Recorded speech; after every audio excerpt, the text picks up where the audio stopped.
Monsieur le Président de l'Assemblée générale, Mesdames et Messieurs les chefs d'État et de gouvernement, Monsieur le Secrétaire général de l'Organisation des Nations Unies, Mesdames et Messieurs, à l'entame de mes propos, je voudrais vous adresser les chaleureuses salutations de Son Excellence le colonel Assimi Goïta, président de la transition, chef de l'État du Mali, celles du gouvernement et du peuple malien. Je voudrais ensuite vous adresser, Monsieur le Président, les chaleureuses félicitations de la délégation malienne pour votre brillante élection à la présidence de la 79e session de l'Assemblée générale. Votre beau pays, le Cameroun, pays africain frère et ami, entretient d'excellentes relations avec mon pays. Vous pouvez compter sur le soutien total du Mali dans l'accomplissement réussi de votre mandat. Je saisis également cette occasion pour féliciter votre prédécesseur, l'ambassadeur Denis Francis de Trinidad et Tobago, pour la manière remarquable avec laquelle il a conduit les travaux de la 78e session de l'Assemblée générale. Enfin, permettez-moi de réitérer à Monsieur le secrétaire général de l'ONU, Monsieur Antonio Guterres, nos encouragements à poursuivre les efforts pour la réalisation des nobles objectifs de notre organisation commune. Monsieur le Président, le 26 juin 1945, en signant la Charte des Nations Unies à San Francisco, les peuples se sont résolument engagés, je cite, à préserver les générations futures du fléau de la guerre qui, 2 fois en l'espace d'une vie humaine, a infligé à l'humanité d'indicibles souffrances. Fin de citation. Aujourd'hui, l'occasion nous est offerte de nous prononcer sur le thème suivant: ne laisser personne de côté, agir ensemble pour la promotion de la paix, du développement durable et de la dignité humaine pour les générations présentes et futures. Le choix de ce thème, qui intervient 79 ans après la signature de la Charte des Nations Unies, est-il un pur hasard ou le résultat d'une construction mentale? Nous l'ignorons. Cependant, force est de constater malheureusement que se pose encore avec forte acuité la problématique de la préservation des générations, non seulement celle du futur, mais également la nôtre. Est-ce pour autant un échec des Nations Unies? Incontestablement, une évaluation objective avec des recommandations réalistes de notre système collectif serait salvatrice pour notre devenir. Monsieur le Président, le Mali salue la pertinence de ce thème qui est d'une actualité brûlante, tant il est vrai que les tensions et les guerres en cours continuent, hélas, de menacer la paix et la sécurité internationale, le développement et les droits fondamentaux des populations.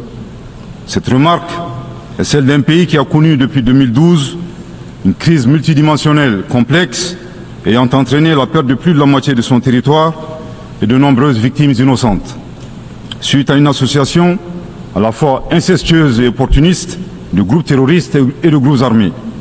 Monsieur le Président, le drame du Mali remonte à l'allégeance à Al-Qaïda du groupe salafiste pour la prédication et le combat, le GSPC algérien, le 11 septembre 2006, exacerbé par l'intervention militaire hasardeuse de l'OTAN en Libye en 2011. La déstabilisation de ce pays frère a aggravé les facteurs d'insécurité dans nos pays, à savoir le terrorisme, les trafics en tout genre, le blanchiment de capitaux, les conflits communautaires manipulés par les terroristes et leurs sponsors étatiques étrangers et les actions violentes d'individus isolés. Pour leur part, les autorités maliennes, après avoir fait le constat de l'échec des forces internationales présentes sur le territoire national depuis 2013, ont décidé de reprendre leur destin en main. Ainsi, depuis le 7 juin 2021, après la prestation du serment de son Excellence le colonel Assimi Goïta comme président de la transition chef de l'État, s'est ouvert un vaste chantier d'équipement et de réorganisation des forces de défense et de sécurité associé à un projet de refondation du Mali. Les assises nationales de la refondation, lancées en décembre 2021, ont permis aux Maliens de procéder à un diagnostic exhaustif des causes de la crise, puis d'adopter 517 recommandations pertinentes. À ce sujet, après avoir vécu une insécurité imposée par l'état de nature, le constat concernant le Mali est effarant. Violenté, humilié, pillé et torpillé, abandonné en plein vol, poignardé dans le dos, les expressions ne sont pas limitatives pour décrire la souffrance subie par le peuple et les forces de défense et de sécurité maliens. Fort de cette expérience et réalisant que le péril malien ne résultait que de l'état de nature, son Excellence le colonel Assimi Goïta, président de la transition, chef de l'État, s'est contraint d'élaborer une vision réaliste de la géopolitique en convoquant un proverbe populaire en langue bambara, ici traduit librement et contextualisé, je cite, « La succulence de la sauce des uns dépend du pillage des bovins des autres ». Fin de citation. Thomas Hobbes, décrivant l'état de nature de manière identique, affirmait, je cite, que l'homme est un loup pour l'homme. Grâce à ce proverbe qui fait référence à la gastronomie et à la cinégétique, le chef de l'État décrit la dure réalité impitoyable des relations internationales et surtout la place de l'Afrique, dont le pillage des matières premières a servi au développement des autres et non celui des Africains dans leur grande majorité. À cette vision s'ajoute une orientation du chef de l'État qui appelle les Maliens, dans le cadre de la refondation, à redevenir eux-mêmes. En effet, le chef de l'État a procédé le 23 avril 2024 au lancement du programme national d'éducation aux valeurs, qui vise un retour aux sources sans lesquelles il serait difficile d'envisager un avenir radieux pour notre pays dans sa quête légitime de souveraineté. L'invitation à redevenir nous-mêmes nous serait faire l'économie de la question de savoir qui nous sommes.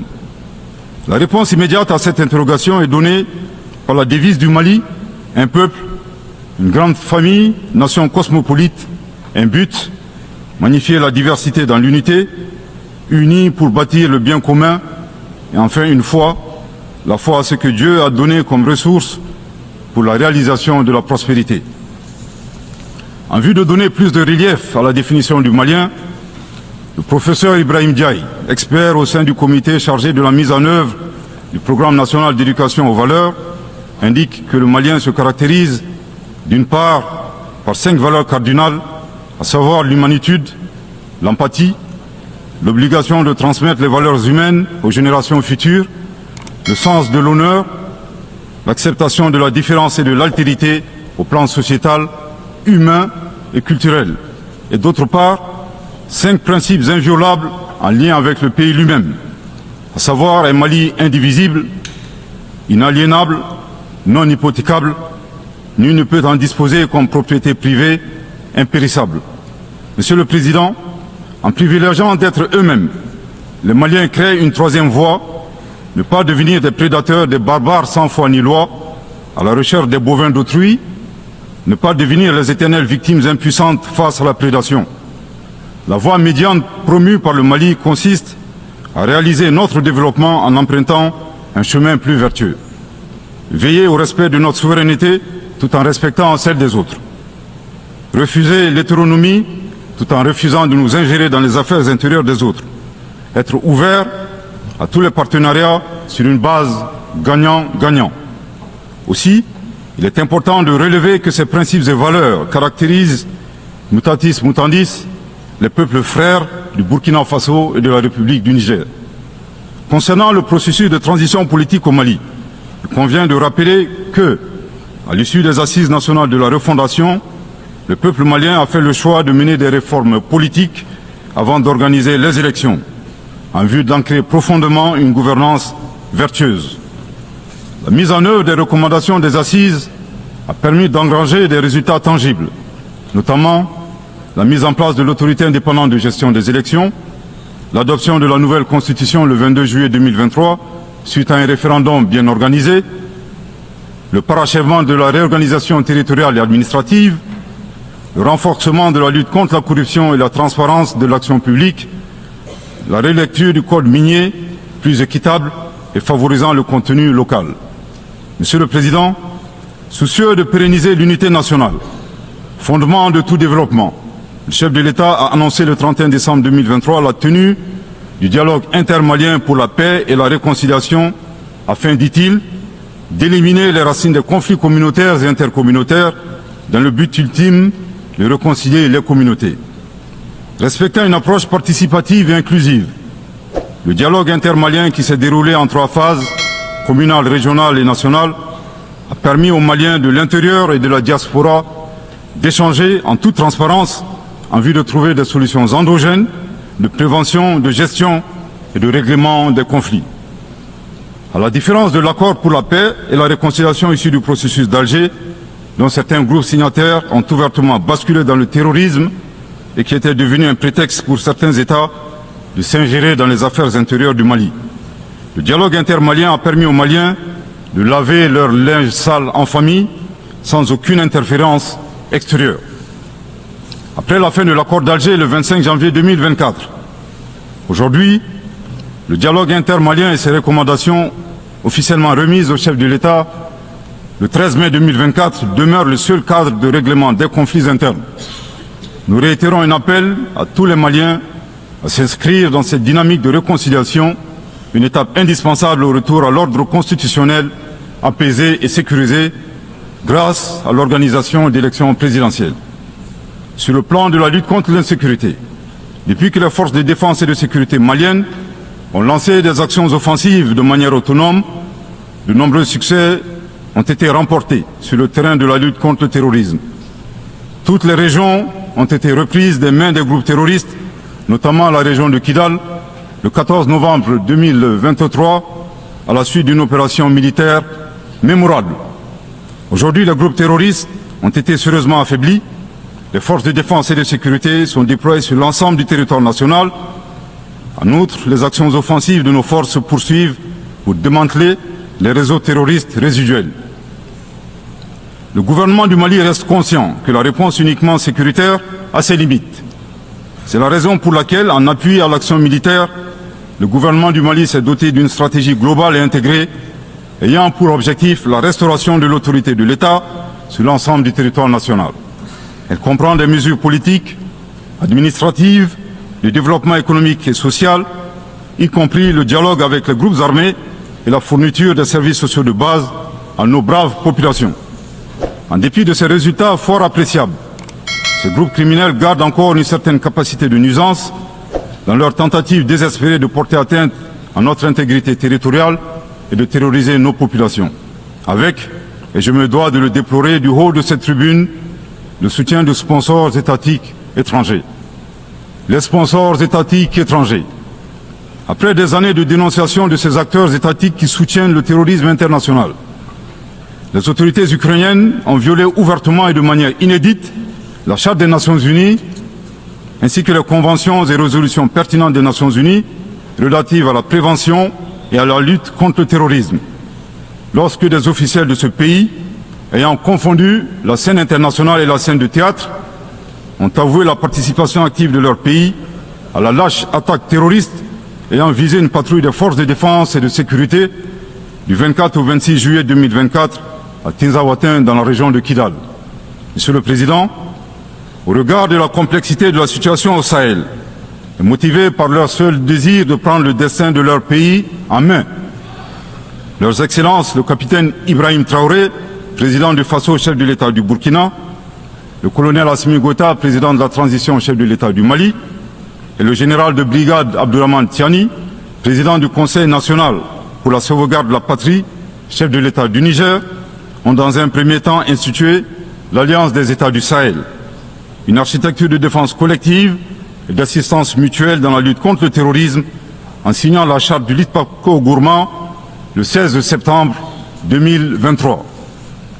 10 mois plus tard, précisément le 6 juillet 2024, les pères fondateurs de l'AES ont souverainement décidé de transformer ce mécanisme en une confédération centrée sur 3 axes: la diplomatie, la défense et le développement, avant de parvenir à terme à une fédération. En si peu de temps, des résultats édifiants ont pu être obtenus dans la lutte contre le terrorisme grâce à la mutualisation des moyens de défense, des opérations militaires conjointement menées et un engagement sans faille à éradiquer le terrorisme.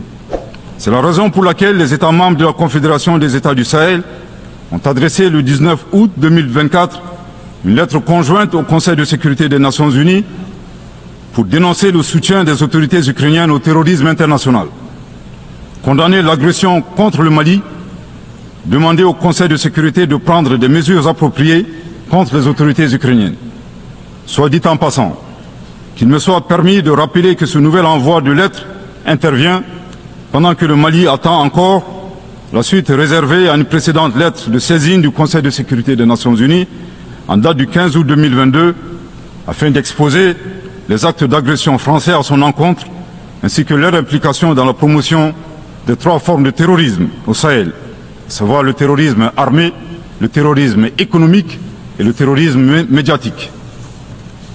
Couvrant une superficie de 2 758 000 km², avec 71 millions d'habitants, majoritairement jeunes, un potentiel économique exceptionnel, un sous-sol riche de la quasi-totalité des éléments du tableau de Mendeleïev, la particularité de la Confédération des États du Sahel réside dans l'état d'esprit des chefs d'État, des peuples et des forces de défense et de sécurité de la Confédération, forts de leur dignité et de leur honneur. Motivés plus que jamais par le sang versé des leurs, décidés à combattre le terrorisme sous toutes ses formes et honorer la mémoire des victimes, civiles comme militaires, sahéliennes comme étrangères, de la barbarie, déterminés à défendre l'intégrité de leurs terres et assurer leur prospérité de manière pacifique. Comme le stipule le préambule de la charte du Liptako-Gourma, qui fait référence à plusieurs organisations internationales, notamment la CEDEAO et les valeurs universelles. Au Seigneur de la guerre et du chaos, avec l'aide de Dieu, nous triompherons encore et toujours de vos œuvres funestes et diaboliques.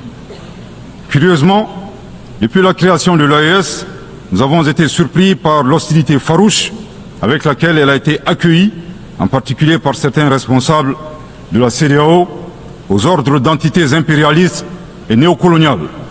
Le reste de l'histoire est connu. Amadou Hampâté-Bâ disait, je cite, « À trop vouloir jeter une grenouille qui vous dégoûte, elle finit par tomber dans une bonne mare. » Fin de citation. La Confédération des États du Sahel est ouverte à tous les investisseurs à condition que le partenariat profite aux populations sahéliennes et à la condition de respecter la souveraineté des États. Monsieur le Président, c'est l'occasion pour moi de saluer les relations de coopération exemplaires et fructueuses entre le Mali et la Russie, la Chine, la Turquie, l'Iran et bien d'autres alliés sincères. Le Mali reste ouvert à tous les partenaires qui souhaitent l'aider à relever ces multiples défis. À cet égard, je réaffirme que le gouvernement du Mali reste disposé à poursuivre et à renforcer sa coopération avec l'ONU, notamment à travers les agences, fonds et programmes avec lesquels nous entretenons d'excellentes relations de coopération. Nous saisissons également cette opportunité pour saluer et reconnaître la sagesse de son Excellence, Monsieur le Président Abdelmadjid Tebboune, Président de la République algérienne démocratique et populaire. Le 29 août 2024, lors d'une tournée dans le sud algérien, vous déclariez que la Libye, le Niger et le Mali sont des nations fraternelles que vous soutiendriez et non desserviriez. Le peuple malien n'a pas été surpris par ces propos, qui indiquent éloquemment votre panafricanisme, à l'instar de vos célèbres prédécesseurs, dont feu le président Abdelaziz Bouteflika, affectueusement appelé Abdelkader Mali. Suite à son établissement à Gao et l'engagement des autorités maliennes à travers les actions suivantes. Offrir le territoire malien comme base arrière aux Moudjahidines, ouvrant ainsi un front sud. Participer aux affrontements armés contre le colonisateur français en déployant des combattants maliens aux côtés des Moudjahidines sur le territoire algérien pour défendre la liberté et la dignité des Algériens. Défendre la cause algérienne dans toutes les instances diplomatiques jusqu'au recouvrement de leur indépendance. Cependant, il est de notre devoir d'appeler votre haute attention sur les propos incongrus de vos collaborateurs, allant à contresens de votre souhait de promouvoir des relations harmonieuses avec vos voisins dans le Mali. Le 31 juillet 2024, le ministre algérien des Affaires étrangères déclarait que la crise malienne n'avait pas besoin de solution militaire. C'était un conflit entre frères. La solution ne peut être que politique. Au sujet de l'accord d'Alger, il a affirmé qu'il avait été bénéfique pour le Mali et avait préservé la souveraineté et l'intégrité territoriale du Mali. S'en départir par conséquent aura un impact négatif sur tous les acquis. En outre, le 26 août 2024, Votre représentant permanent auprès des Nations Unies a déclaré, je cite, « Ce matin, j'ai appris par les médias qu'un drone a effectué une frappe dans le nord du Mali, tuant une vingtaine de civils. Ceux qui appuient sur la manette de ce drone n'ont de compte à rendre à personne sur ces frappes. » Fin de citation. De l'analyse des propos du premier, nous constatons une grave ingérence dans les affaires intérieures du Mali. En effet, la nature de la solution déployée par les autorités maliennes ne concerne que les Maliens. Le 28 septembre 2024, lors de la 79e session de l'Assemblée générale des Nations unies, le colonel Abdoulaye Maïga, Premier ministre par intérim du Mali, a pris la parole pour exposer la vision de son pays sur les enjeux internationaux. Ce discours, articulé autour de thématiques majeures telles que la souveraineté nationale, la sécurité régionale et la réforme des institutions internationales, illustre non seulement les aspirations du Mali, mais également celles de nombreux pays africains engagés dans une quête d'émancipation politique et économique. Toutefois, cette intervention, bien que percutante, invite à une réflexion approfondie sur la portée réelle de ces propos et sur les défis que le Mali et l'Afrique subsaharienne devront surmonter pour traduire cette vision en actions concrètes. Dès les premières minutes de son discours, le colonel Abdoulaye Maïga a adopté un ton critique à l'égard de l'architecture actuelle des relations internationales. Il a notamment mis en exergue l'incapacité des Nations Unies à maintenir la paix et à garantir une sécurité durable dans les régions en crise, en particulier au Sahel. Cette dénonciation trouve sa source dans un contexte historique marqué par des interventions étrangères qui, loin de stabiliser la région, ont souvent contribué à aggraver ses fragilités. L'exemple le plus probant est celui de l'intervention de l'OTAN en Libye en 2011, un événement qui a profondément marqué les pays de la région. En effet, l'effondrement du régime de Mouammar Kadhafi a ouvert un vide sécuritaire, permettant aux groupes armés de proliférer et de déstabiliser les frontières sahéliennes. Ce chaos a été exacerbé par un flux massif d'armes et de combattants, renforçant la menace djihadiste au Mali et dans ses environs. Maïga, en pointant ce précédent, cherche à rappeler que les actions des puissances occidentales dans la région, souvent justifiées par des arguments humanitaires ou de lutte contre le terrorisme, n'ont pas toujours pris en compte les dynamiques locales. Au-delà de la Libye, Maïga élargit son propos en critiquant les mécanismes décisionnels des Nations Unies, qu'il juge biaisés en faveur des grandes puissances. Cette critique n'est pas nouvelle, depuis des décennies, de nombreux dirigeants africains dénoncent le manque de représentativité de l'Afrique au sein des organes clés de l'ONU, notamment le Conseil de sécurité. Actuellement, l'Afrique, qui regroupe 54 États, ne dispose d'aucun siège permanent au Conseil, une situation perçue comme une injustice flagrante. Le discours de Maïga s'inscrit donc dans cette continuité, mais avec une intensité particulière, témoignant d'une impatience croissante face à l'immobilisme des réformes. Un des thèmes récurrents dans le discours du colonel Maïga est la souveraineté nationale, qu'il considère comme un droit inaliénable et non négociable. Cette insistance sur la souveraineté reflète une volonté de rompre avec des décennies de dépendance vis-à-vis des anciens colonisateurs et des institutions financières internationales. Pour Maïga, la souveraineté ne se limite pas à un concept abstrait, mais doit se traduire par une capacité réelle à prendre des décisions autonomes, notamment en matière de sécurité et de gouvernance économique. En ce sens, le Mali a récemment multiplié les initiatives visant à réduire son interdépendance avec des acteurs externes. L'un des exemples les plus significatifs est la rupture avec certains partenaires traditionnels, notamment la France, dont la présence militaire dans le cadre de l'opération Barkhane a été vivement critiquée pour son inefficacité perçue. Le retrait des troupes françaises du Mali en 2022 a marqué un tournant dans les relations franco-maliennes, symbolisant une volonté de reprendre le contrôle des questions de défense nationale. Cependant, cette quête de souveraineté s'accompagne de nombreux défis. En remplaçant ses partenariats traditionnels par de nouvelles alliances, notamment avec la Russie, le Mali a attiré l'attention internationale, suscitant à la fois des soutiens enthousiastes et des critiques virulentes. Si la coopération avec la Russie, matérialisée par la présence du groupe Wagner, a permis au Mali de renforcer ses capacités militaires, elle soulève également des interrogations sur les implications à long terme de ce partenariat. En effet, une dépendance accrue vis-à-vis de Moscou pourrait compromettre l'autonomie que le pays cherche à atteindre. Dans son discours, Maïga a insisté sur la nécessité pour les Africains de prendre en main leur destin. Cette idée, souvent résumée par la formule « des solutions africaines aux problèmes africains », trouve un écho particulier dans un contexte où de nombreux pays du continent cherchent à s'affranchir des influences extérieures. Pour illustrer cette volonté, Maïga a évoqué la création récente de la Confédération des États du Sahel, un projet ambitieux visant à renforcer la coopération régionale face aux défis communs. Cette initiative, bien qu'encore à ses balbutiements, pourrait représenter une avancée majeure pour la région si elle parvient à surmonter les divisions internes et à mobiliser les ressources nécessaires. Toutefois, l'histoire des organisations régionales en Afrique, marquée par des échecs récurrents dus à des rivalités politiques et à un manque de financement, invite à la prudence. En parallèle, le Mali a également mis en avant ses efforts pour promouvoir un dialogue inclusif à l'échelle nationale. Les Assises nationales de la refondation, mentionnées par Maïga, visent à établir un consensus autour des réformes institutionnelles nécessaires pour stabiliser le pays. Bien que cette initiative ait été saluée par certains comme un modèle de gouvernance participative, elle a également été critiquée pour son manque d'inclusivité, en particulier vis-à-vis des groupes d'opposition et de la société civile. Un aspect moins souvent abordé dans les discours politiques, mais central dans celui de Maïga, est la place de l'éducation et de la culture dans le processus de transformation nationale. En mettant l'accent sur les valeurs traditionnelles maliennes, Maïga propose une vision où la culture devient un outil de cohésion sociale et un rempart contre les influences étrangères perçues comme aliénantes. Cette approche, bien qu'intéressante, soulève des questions pratiques. Comment intégrer ces valeurs dans un système éducatif souvent sous-financé et confronté à des défis structurels majeurs? Par ailleurs, la valorisation des traditions ne risque-t-elle pas de s'opposer aux aspirations modernes d'une jeunesse tournée vers le numérique et la mondialisation? Enfin, Maïga a conclu son discours par un appel à un partenariat basé sur l'égalité et le respect mutuel entre les nations.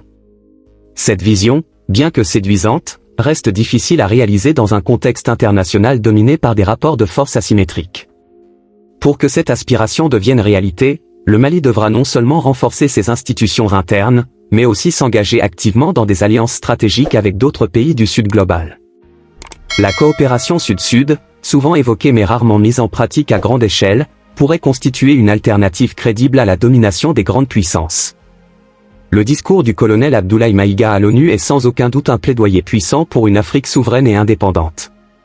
Toutefois, il rappelle également les contradictions et les défis auxquels sont confrontés les pays africains dans leur quête d'émancipation. Pour que cette vision se concrétise,